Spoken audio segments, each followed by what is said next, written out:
Here's a devotional about David and Goliath from 1 Samuel 17 from the Daily Bread reading.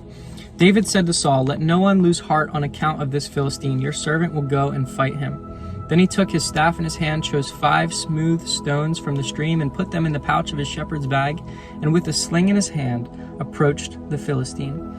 Meanwhile, the Philistine with his shield bearer in front of him kept coming closer to David. He looked at David and saw that he was little more than a boy, glowing with health and handsome, and he despised him. He said to David, "Am I a dog that you come at me with sticks?"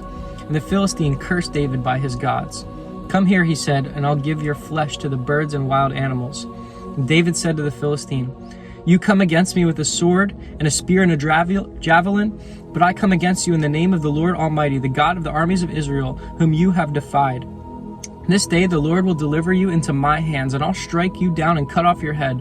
This very day I will give the carcasses of the Philistine army to the birds and the wild animals, and the whole world will know that there is a God in Israel.